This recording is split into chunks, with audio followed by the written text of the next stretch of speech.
시시각각 변하는 대선 현장 상황 전해드리는 오늘의 대선 상황실 시작합니다. 대선까지 58일, 오늘은 또 어떤 이슈들이 대선 레이스를 달구고 있을지 키워드로 살펴보겠습니다. 오늘의 키워드, 여가부 그리고 멸치콩으로 뽑아봤습니다. 요 며칠 사이 정치권에서 소위 가장 핫한 단어들인데요. 여성가족부와 관련한 논란은 국민의힘 윤석열 후보가 SNS에 적은 여성가족부 폐지, 이 7글자로 다시 불이 붙었습니다. 다소 극진적이고 전격적인 주장이라 윤석열 후보가 과거부터 일관되게 이 같은 주장을 해온 이준석 대표에게 휴대전화를 빼앗긴 거 아니냐는 우스갯소리까지 나왔는데요. 현재 입장은 여성가족부 폐지 방침이고 더는 좀 생각을 해보겠습니다. 국가와 사회를 위한 일이라고 생각해달라는 말 외에 여가부 폐지 등과 관련해 윤 후보가 구체적인 대안 제시 등을 하지 않다 보니 물론 이런 비판도 나오는 상황입니다. 윤석열 후보는 이준석 대표의 아바타가 아니라 본인이 자신의 국정 철학을 가지고 자신의 공약을 스스로 국민에게 밝히고, 하지만 민주당 입장에서도 젠더 이슈가 워낙 민감한 주제이다 보니 명확히 입장 정리를 하기보다는 이처럼 윤 후보의 정책 제안 방식에 타깃을 맞추는 모양새인데요. 실제 당 내에서는 국민의힘이 선거 전략의 일환으로 던진 7글자에 말려들어선 안 된다는 경계령도 감지된 분위기입니다. 이런 가운데 오히려 국민의힘 내에서 윤 후보의 주장과는 궤를 달리하는 입장이 나왔는데요.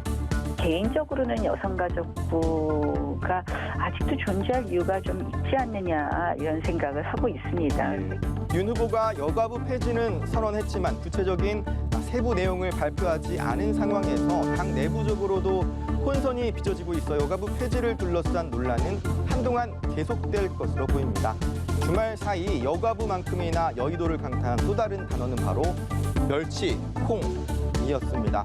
정치판에 이번엔 또 웬 식재료까지 소환됐느냐고 의아해하실 수 있을 것 같은데 반은 맞고 반은 틀리다고 할 수 있겠습니다. 멸치콩 논란 역시 시작점은 윤석열 후보였습니다. 지난 주말 마트에서 장을 본 뒤 SNS에 해시태그로 멸치콩을 단 데 이어 AI 윤석열을 통해서는 이런 말을 했습니다. 오늘은 달걀파 멸치 콩을 샀습니다. 달파 멸코, 가족과 함께하는 좋은 주말 보내세요. 굳이 또 줄여서 멸콩이라고 표현을 한 건데 이를 두고 정용진 신세계그룹 부회장의 멸공 발언과 궤를 같이 하는 것이란 해석이 나왔습니다. 여기서 그치지 않고 나경원 전 의원과 최재형 전 감사원장, 김현주 당 부대변인 등이 이른바 멸공 챌린지에 가세하며 논란에 기름을 부었는데요. 이를 지켜보는 민주당 못마땅한 기색을 숨기지 않았습니다. 모 유통업체 대표의 철없는 멸공놀이, 이 말려도 시원찮을 판인데 이것을 따라하는 것 역시 자질을 의심케 합니다. 일배놀이를 즐기면서 도로 극우 보수의 이 품으로 돌아간 듯합니다. 우려의 목소리는 국민의힘 내부에서도 나오고 있는 상황인데요. 후보 주변에 챌린지라 이렇게 이어나가는 걸 보면서 그게 과한 것이다라는 생각이 듭니다. 우리 후보가 직사에서 풀어낸 것을 주변에서 너무 심각하게 받아들인 게 아닌가 생각합니다. 이준석 대표와 봉합 뒤 반등을 노리는 윤석열 후보가 판 흔들기용으로 들고 나온 것으로 읽히는 여가부 폐지와 이른바 멸공 챌린지, 최종적으로 여론에 어떤 반향을 일으킬지는 두고 볼 일입니다. 오늘의 키워드 짚어봤고요. 이어서 민심 상황판 살펴보겠습니다. 오늘 상황판에서는 우선 오전 나온 리얼미터 결과를 보겠습니다. 1월 첫째 주 정례 조사 결과인데요. 대선 주자 다자 대결에선 이재명 후보가 40.1%, 윤석열 후보 34.1%를 기록하면서 두 후보의 격차가 지난주보다 더 벌어졌습니다. 이 조사에서 지난주 오차범위 내에서 두 후보의 순위가 처음으로 뒤바뀐 데 이어 이번 주에는 그 격차가 오차범위 밖으로 벌어진 건데요. 안철수 후보는 이번 주에도 상승세입니다. 안 후보 11.1%를 기록했고 심상정 후보는 2.8%로 집계가 됐습니다. 안 후보의 경우 이 조사에서 두 자릿수를 기록한 것은 이번 조사가 처음입니다. 있습니다. 특히 지난주 목요일 국민의힘 윤석열 후보와 이준석 대표 간 봉합이 이루어지면서 이후 결과가 어떻게 집계될 것인지에 관심이 쏠렸었는데 목요일까지 하락세였던 윤 후보의 지지율이 금요일 3%포인트 반등하긴 했지만 동시에 이재명, 안철수 후보의 지지율도 소폭 오른 것으로 나타나 국민의힘 내홍 수습이 지지율에 미치는 영향에 대해서는 조금 더 신중하게 지켜볼 필요가 있겠습니다. 지난주 일간 조사에선 안 후보의 지지율이 이렇게 꾸준히 오른 점도 특히 눈에 띄는데요.